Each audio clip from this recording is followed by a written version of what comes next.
It's everywhere. It's beautiful. It turns and runs the world. The wheel is one of the most important inventions in the entirety of human existence. It didn't just appear when it was needed.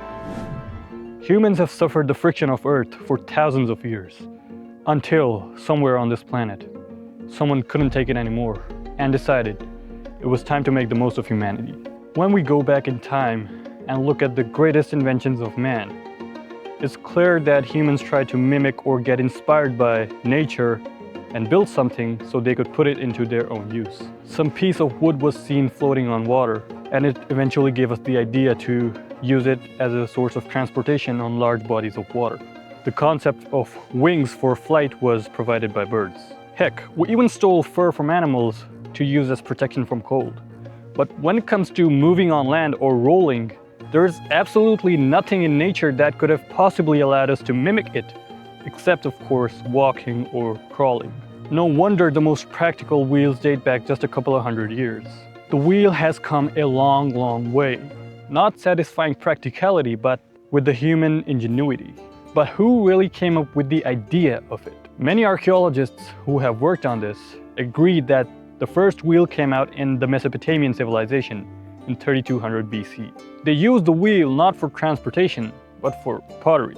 Pottery was a pretty big deal for them, and they had to produce many units every single day. So they had to come up with something to improve their efficiency. Hence the wheel. For transportation of huge weights and large structures, humans straight up used logs and giant sleds. The idea of rolling made moving large objects and weights seem easier, but they were extremely difficult to make use of because the logs that were left behind had to be taken back to the front for them to be used again. And their path was extremely unpredictable, and turning them was an entire challenge by itself.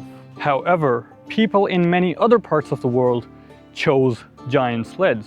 Although they obviously created much more friction, their path was extremely predictable and turning them was much easier. Like the log method, a huge number of men were required anyway to move the subject, so the sled was kind of the better option. Some ancient wheels found show the wheel and the supporting axle carved from the same wood. Archaeologists tell us that this entire piece of carved wood was stuck under a group of logs or even the subject itself. This by itself was a huge step forward because it eliminated the need for multiple logs to move the subject. But it still wasn't good enough because the wheels would need to turn at different speeds while turning, and that's not possible with this specific design. Also, the axle made thin would be very weak and easily breakable if rotated too much. So at one point, the axle was fixed and separate wheels were carved so they could rotate around the axle independently while also no longer weakening the axle. So we've just created the wheel,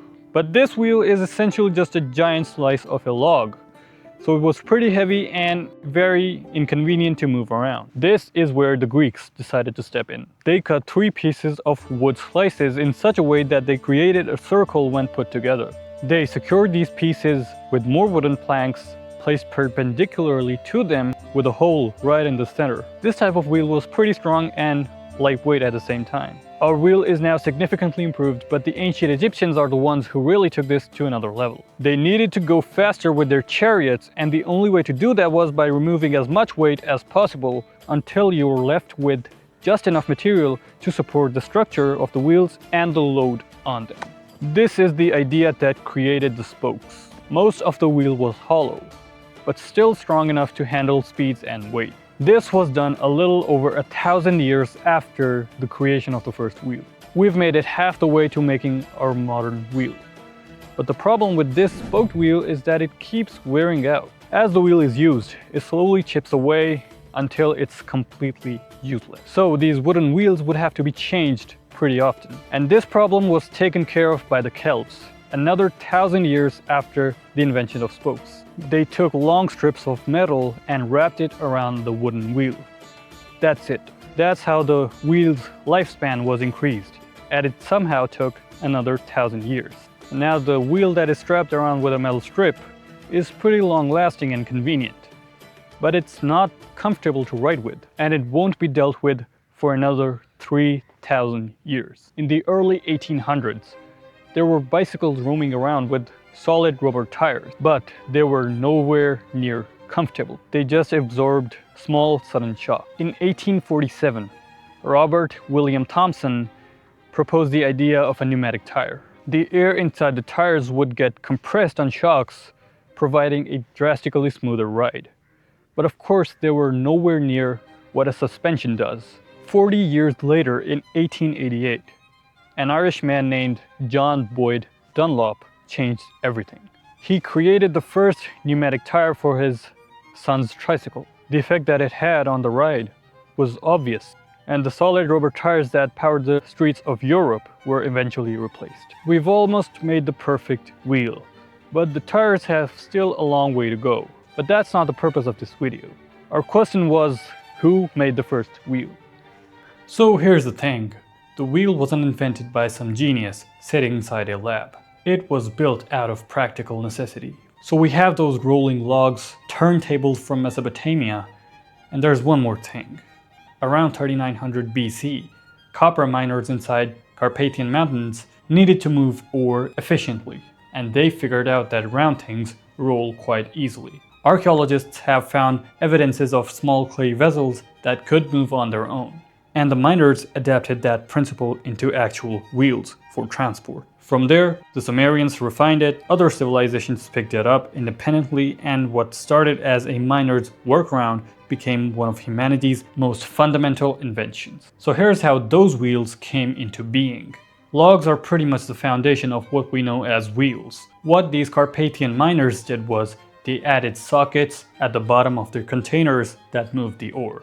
These sockets would contain the top of the logs to prevent them from being left behind when the containers move forward. And over time, these sockets carved rings onto those logs. In those lines, or the grooves, lubrication was added to further prevent friction. Finally, wheels were made to be fixed with the axle. The paths that these containers had to travel were pretty much completely straight, so the fact that these systems turned poorly didn't matter much at all. And they look exactly like these miniature minecarts.